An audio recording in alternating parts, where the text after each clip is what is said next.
Imagine a place where the land is soaking wet. A land full of living things. Come with me as we explore wetlands. Bill Nye the Science Guy. Bill Nye the Science Guy. Bill Nye the Science Guy. Science rules. Bill Nye the Science Guy. Inertia is a property of matter. Bill Nye the Science Guy. T minus 7 seconds. Bill Nye the Science Guy. Brought to you by Mr. Swampy Water Filter. When you need to filter water, try Mr. Swampy.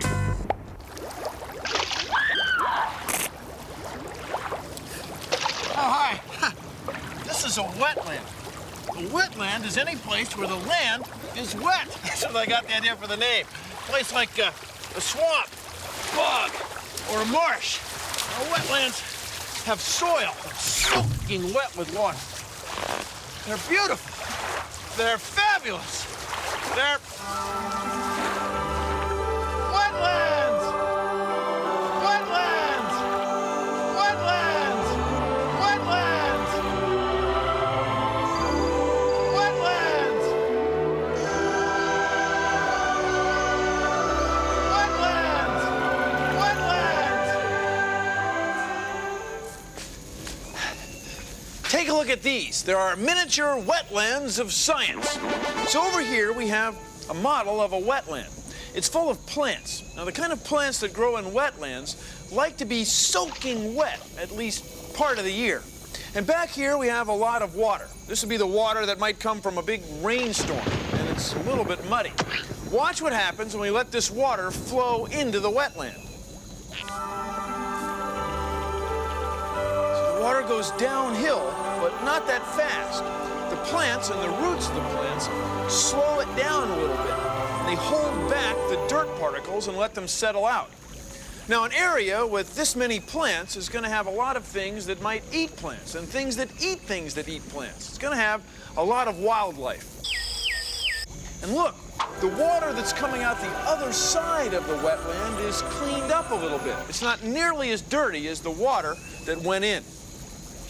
Now, take a look at this side. It's the same size wetland, but humans have come along and dug a big canal right here, and maybe built some dams or dikes and built some houses. Now watch what happens when we let the same amount of water flow into this wetland.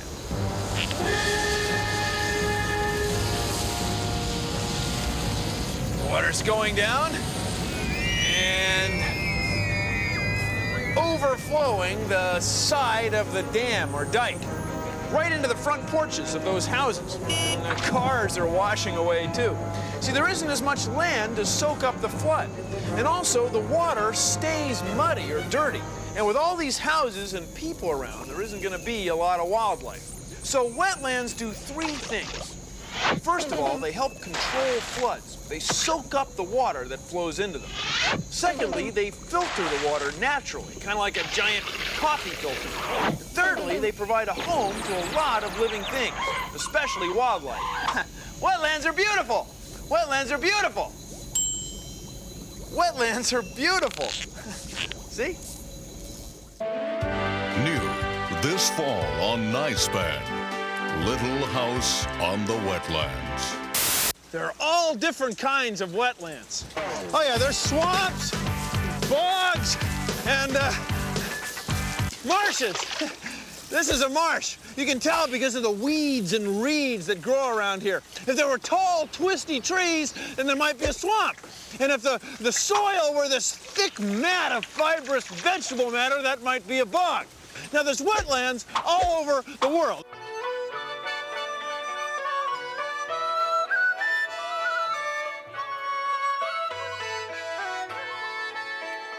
See, there's the marshes and bogs, swamps, bogs and bogs and bogs, swamps, marshes, bogs, all that stuff, and they're beautiful places. And you can see that it's raining, and the rain is not hurting this wetland. The rain is helping to make it a rich, beautiful, wet place full of living things.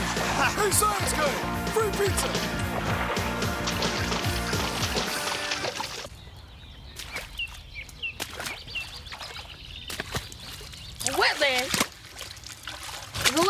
mostly full of water. It's wet and it's land. It's wet and it's land. It's wet and it's land. Wetland. Wetland. Wetlands. Wetlands. Okay, I got it. Wetlands. Boy. Wetlands. Oh, those crazy wetlands. How I love them. They're wet and they're lands. Oh, wetlands. They soak up the flooding and are home to lots of species of wildlife. Oh, wetlands. Just give me those kooky wetlands and I'll be so happy. Thank you very much. Oh, wetlands, they're wet. How can wet land soak up floods? Wouldn't bare, dry dirt be better? Well, please consider the following. Wetlands soak up floods in a couple of ways. First of all, water sticks to water. Take a look at this. Here's a moist or wet sponge, and here's a very dry sponge. When you put them in water, the moist sponge soaks up water a lot faster than the dry sponge. That's because water molecules stick to other water molecules. It happens in sponges, and it happens in wetlands. Wetlands are also where a lot of plants grow, and plants slow water down. Take a look at this. These are our water marble wetland models of science.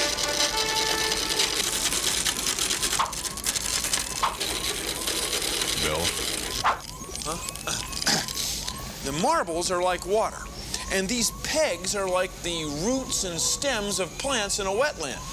This side is like bare, dry dirt. Now watch what happens when we lift the gates and let the water flow over the land. Ready? 3, 2, 1.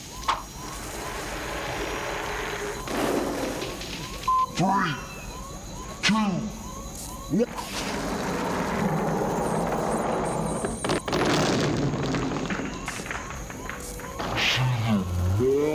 Hey! See, the marbles on the dry side Thank you. flowed right through, but the marbles on the wetland side were held back a little bit by the pegs, just like water in a real wetland is held by plants. In real wetlands, it can take weeks for the water to flow out of them. So wetlands slow down floods by holding them back with the roots and stems of plants. Well, thank you for joining me on...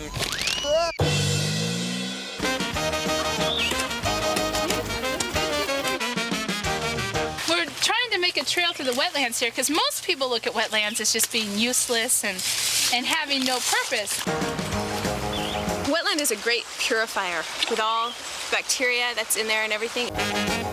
Wetlands are a lot like a sponge. As you can see here, they absorb a lot of the rainwater.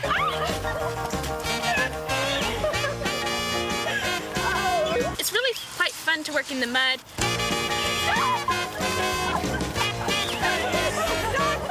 By building a trail through here, we can bring people through so that they can see the beauty of it and want to preserve the wetlands.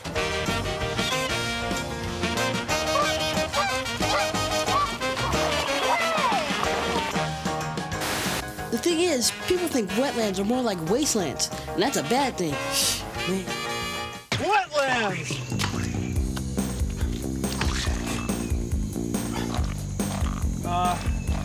Well, this type of soil is either peaty, it's like peat, which is like this moss stuff, or it's muck, like this. This is the technical name, muck. Yeah. You see, people think that muck is quicksand. Quicksand!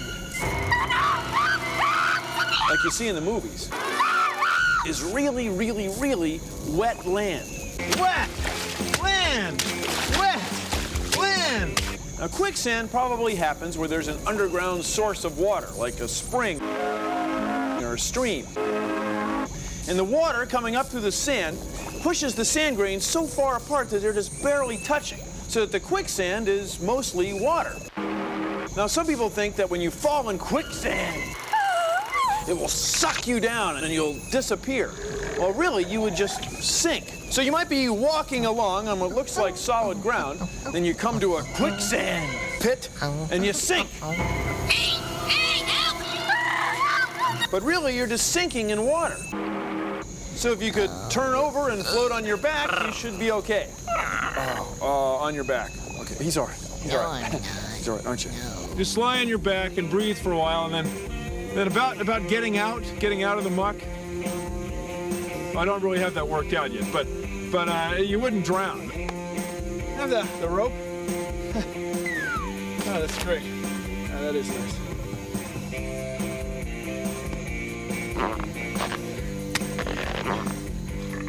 This will be no problem now. Okay, hold it. Yeah, he's okay. No, I'm not. I'm cold. I'm wet. My sinuses are acting up.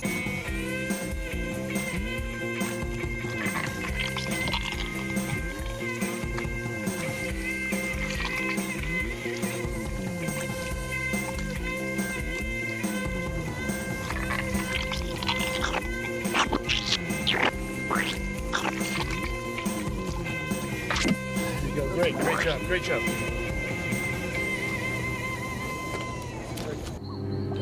It came from the swamp. A creature so horrifying, so slimy, so cheap. See, I was a teenage swamp monster. Nice suits. Weird. See, people think that swamps, bogs, and marshes are scary because they're so full of living things, especially living things that move around at night. That's why people think that wetlands are spooky, but they're just wetlands.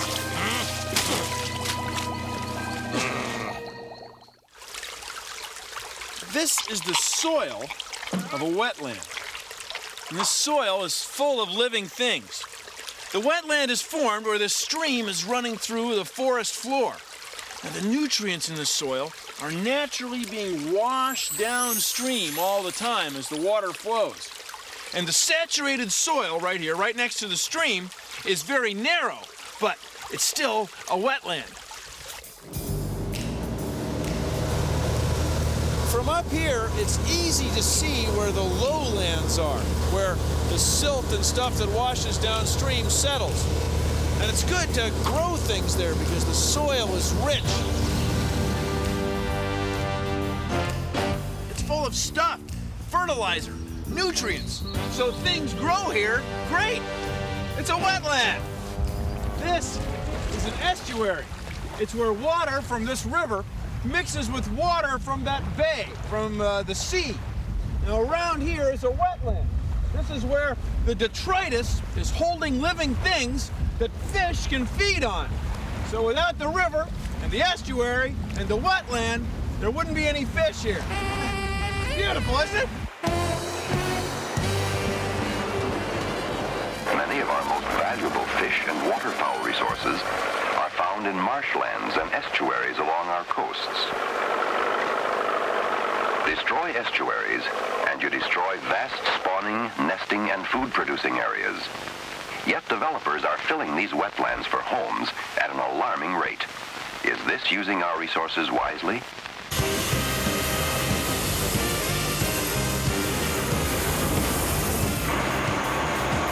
This is a wetland.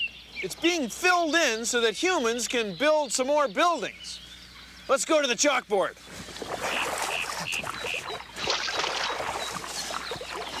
So let's say this is a wetland. Okay, it's a wetland. And it's full of water. Now, if someone comes along and wants to build a building here, see, then what they often do is fill in the wetland under the building. Build it up like this with dirt. But then what happens when it rains, the water that would have been in this part of the wetland ends up over here. See? So what happens is you have to make the building even higher, maybe on stilts. Now, all this costs money. Also, sometimes they build a bridge for cars to come across onto the wetland. See, it ends up costing a lot of money to build buildings on a wetland. Like, you could save money if you just leave the wetland and build somewhere else, okay? Otherwise, you're just throwing money away. Maybe you shouldn't have done that. You know, maybe I shouldn't have done that.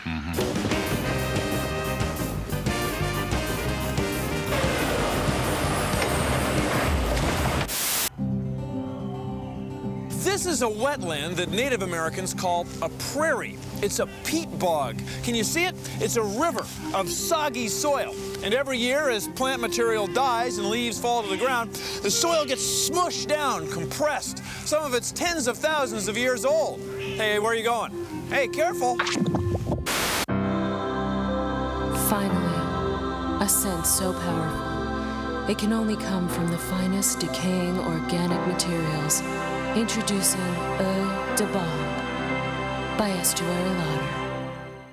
Scientists figure that about a third of the world's endangered species depend on wetlands. See, an endangered species is a species that's in danger of dying out forever. Things like the Florida manatee or the Everglade kite, they've got to have wetlands to live. So when we dry out a wetland to make room for a parking lot or a shopping mall, we're drying out the homes of plants and animals. So they feel a little out of place. If you take away their homes, you take them away too. I mean, look at this place. Imagine trying to grow or swim around here. I don't think so.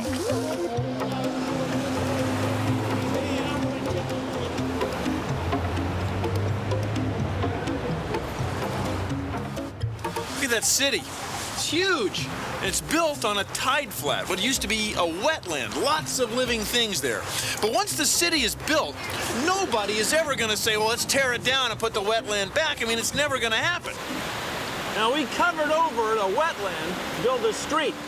We're not doing much filtering. The water's running right down in this stream into the bay. You've got to have a city. I mean, the city is going to be there. People are going to live there. But the wetland is gone forever. Once they're gone, they're gone.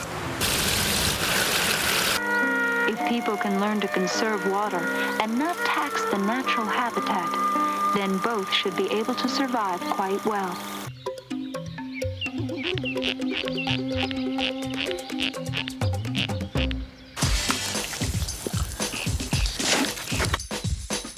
I'm Mickey Rivera with the Fish and Wildlife Service. I'm a biologist who studies pollution and how it affects wetlands. Oh, this is good. This dark, smelly soil is where it all starts in this wetland. Wetlands are important because not only are they the home for all these endangered species, you know, the fish, the plants, the animals, but they serve as protection for us too. You know, they serve to act as a sponge for contaminants that might eventually make their way out to the ocean. And they can also serve as flood protection. You know, we need these areas to protect our houses from floods. Well, you know, in Southern California, somewhere in the neighborhood of 90% of our wetlands have been altered. As you can see, we've got some buildings right adjacent to the wetland. So my job out here is to check on the contaminants that are influencing this wetland. These contaminants come from industry, from houses, and from parking lots, and from agriculture. When I do my study, this is the stuff I look for. I'll send this stuff back to the lab to see how healthy it is. Careful. Watch it there, easy does it. Wetlands are home to many different plants and wildlife. Whoa! Some are really wild. Whoa! This is a big wetland! It's the Everglades! The Everglades is located in the southernmost part of the continental United States.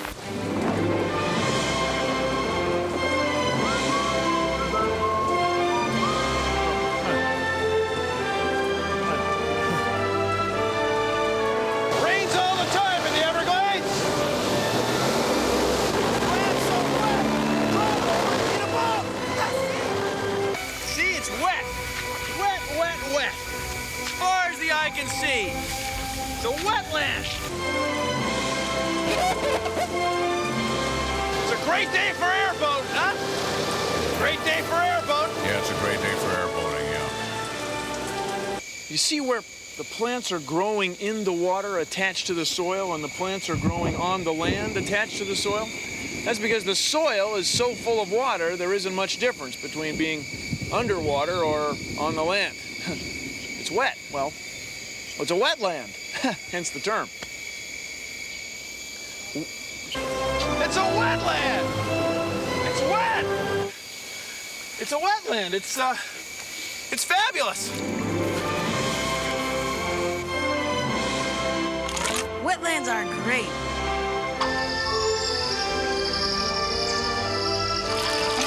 Wetlands are wonderful. Wetlands are fabulous.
Our show. Thanks for watching. If you'll excuse me, I've got some ancient hydric soil mechanics to investigate. See ya! Produced in association with the National Science Foundation. Over the years, we've really messed up a lot of wetlands. We've drained, dredged, diked, dumped, done all sorts of bad stuff to them, and it's made a mess. Today, we've destroyed over half of our wetlands, and that is just a very bad thing. If you know what I'm saying, if you dig me. Now that you know what wetlands are and why they're important, you say to me, hey, what can I do? Well, here's what you can do. Write to your congressman, city council, mayor. Tell your parents, tell your parents. Oh, yeah, this is his early stuff. It's kind of going nuts there. We ought to pull back. It's important. I'm telling you. Oh, gosh, I should pull back. I mean, they're the greatest. Check this out, for crying out loud. I love to explore this place. So much neat stuff out here. There's so much neat stuff. Oh, it's on every station. Neat stuff out here. What?